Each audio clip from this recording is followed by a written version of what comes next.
ингээд 25 оны төсвийн тодголтой холбоотой яг энэ орон нутгийн хөгжлийн сангийн шийдвэрийг дахиж нэг хараач. За яг ямар зарчмаар хийснийг би эхлээд тодруулъя гэж үзэж асуултанда. За сая санжээ сүрэн дараа 182 тэрбумыг нийт орон нутгийн хөгжлийн сангаас хассан байна гэж яг аль аймагуд дээр хэдэн одоо төгрөгөөр хэдэн тэрбумаар хасныг бүр дэлгэрэнгүй гаргаж өгөөч. Яг өнөөдрийн энэ мэдээлэл дунд алга.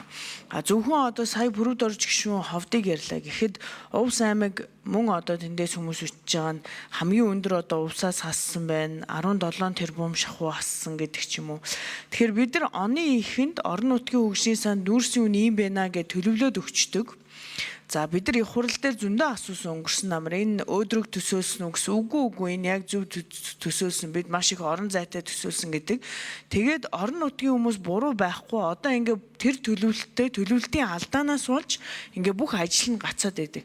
Тэгээ тэднэрт маань хүнд байгаа ойлгож байна гэд ингээд өнгөрмөөргүй байна л та. Одоо энэ дээр шийдэл хамаар байгаа. Ирэх жилийн одоо орлогоосоо бид нар нөхөх биш. Энэ жил их усүрийг нь өөрчлөөд ямар боломжууд байна вэ? Энэ дээр ямар шийдэл байна вэ гэдгийг асуумаар байна. За, Болормоо гишүүний асуултанд тийм хариулах уу? Ажлын хэсгийн 3 номерын микрофон Санжаад орж. За, сангийн Санжаад орж. За, гишүүний асуултанд хариулъя. За, орон нутгийн хөгжлийн сангийн харилцаа бол төсвийн тухай хуулийн 60 дугаар зүйл дээр зохицуулагдаж явж байгаа. За, тэгэхээр орон нутгийн хөгжлийн сан бол өөрөө бол ямар их усүрээс бүрдэх вэ гэдгийг бол энэ хуулийн заалтан дээр бол заачгаад байгаа. Тэгэхээр яг энэ хуулийн дээр бол амнаатын орлогын бол 10% гэж байгаа. Нийт амнаатыг бол бид одоо улсын одоо нэгдсэн төсөвт орж ирэхлээр нь эхлээд бол амнаатаас бол 10%-ийг нь бол орон нутгийн хөгжлийн санд хуваарлдаг гэсэн үг. За дараа нь бол энэ ирээдүйн сандаа бас хуваарлан ингээд хуваарлагдаад энэ их усүр маань бүгд ингээд одоо хуваарлагдчихдаг. За мөн орон нутгийн хөгжлийн сан дээр бол нэмж бол хуваарлах боломжтой дүн нь бол энэ хуулиараа бол 62-ын 7-оор бол ашиглал мандмалын хайгуулын тусгай зөвшөөрлийн орлогыг бол 100%, за мөн ашиглалтын тусгай зөвшөөрлийн төлбөрийн орлогын бол 50%-ийг хуваарлана гэсэн ийм хуулийн залт байгаа. Тэгээ үлдэх хэсэг маань бол одоо бусад одоо улсын төсвөр рүү ороод одоо тэр одоо эмч багш нарын цалин завуу болоод ингээд явчихж байгаа гэсэн ийм одоо зүйл хэлэх гээд байна. Тэрнээс энэ дээр бол улсын төсвөөс хуваарлдаг дүн бол байхгүй. За сангийн амнаас бол аль нэг аймгийг аль нэг одоо ямар нэгэн байдлаар ялгамжтай бууруулах боломж байхгүй юм чи их усүрээр өөрөө цаанаасаа хуваарлагдаад гараад ирчихэж байгаа ийм зүйл учраас тийх боломжгүй байгаад байгаа. За орлого бол буурж байгаатай холбоотойгоор л одоо орон нутгийн хөгжлийн сангийн дүн бол буурж байгаа. За аймагуудтай холбоотой буурж байгаа дүн одоо тань руу явуулчих. За аймагуудын хувьд бол яг ижилхэн жигд дунджаар 30% орчмоор бол буурж байгаа.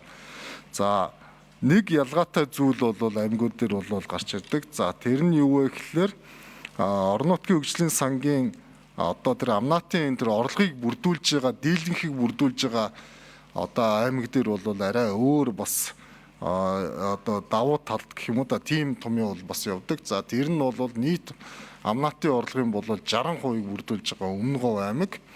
За мөн Орхон аймаг дээр бол 21%-ийг бүрдүүлж байгаа. Энэ хоёр аймаг дээр бол арай түлхүү олгодог гэсэн үг. За бусад одоо энэ 21 аймагаас бол уул уурхаа огт явахгүй байгаа бас аймагуд байгаа. За үлдсэн амнаатын одоо тодорхой хэмжээнд төлбөрүүлдэг үлдсэн одоо тэр 19 аймгийн хувьд бол одоо үлдсэн одоо эсхийг бол хувааж бол төлрүүлдэг байгаа. За Болормоо гишүүн тодруулъя. Тодруулах асуулт би энэ дээр яг ямар шийдэл байна вэ гэж хараад байна л да. Одоо ингээд өөрсдийн буруу төлөвлөснөөс болж аймаг орон нутгийг ийм хэцүү байдалд оруулчаад за ер нь хассан зарчмаа та яг тодорхойлж бүгдөөрэнгөөс нь ижил 30%-аар яг хассан юм уу? Тэгээ яг үнийн дүнгийн надад гэхээсээ илүү энэ олон нийт мэдээсэй гэдэг учраас би яг аймаг-аймагаар нь таныг хэдийг хасч байгаа юм бэ гэдгийг хэлээсэй гэж хүсэж байна.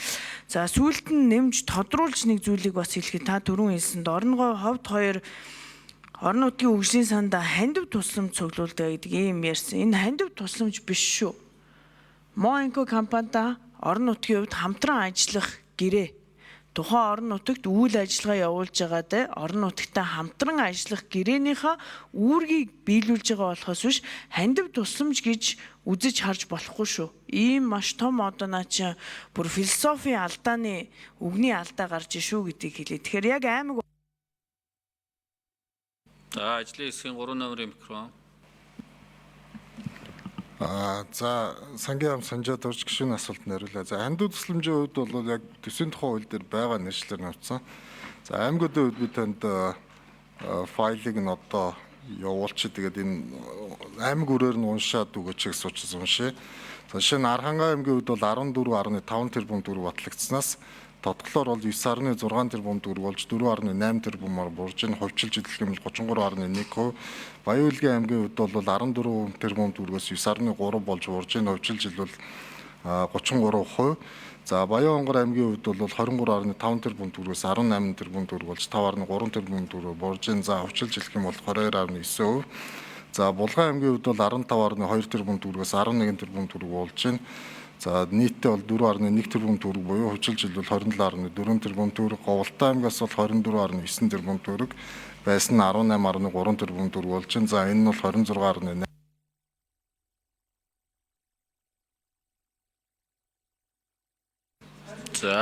За гүйцэтгэл хариулъя. Ажлын хэсгийн 3 номерын микрофон. За Дорнод аймгийн хувьд бол 30.4 тэрбум төгрөг байгаас бол 22.9 тэрбум төгрөг болоод нийтдээ 7.4 тэрбум төгрөг болж байна. Хувьчилж ил бол 24.6%. За Дундгов аймгийн хувьд бол 18.2 тэрбум төгрөгөөс 13 тэрбум төгрөг болж буурж байна.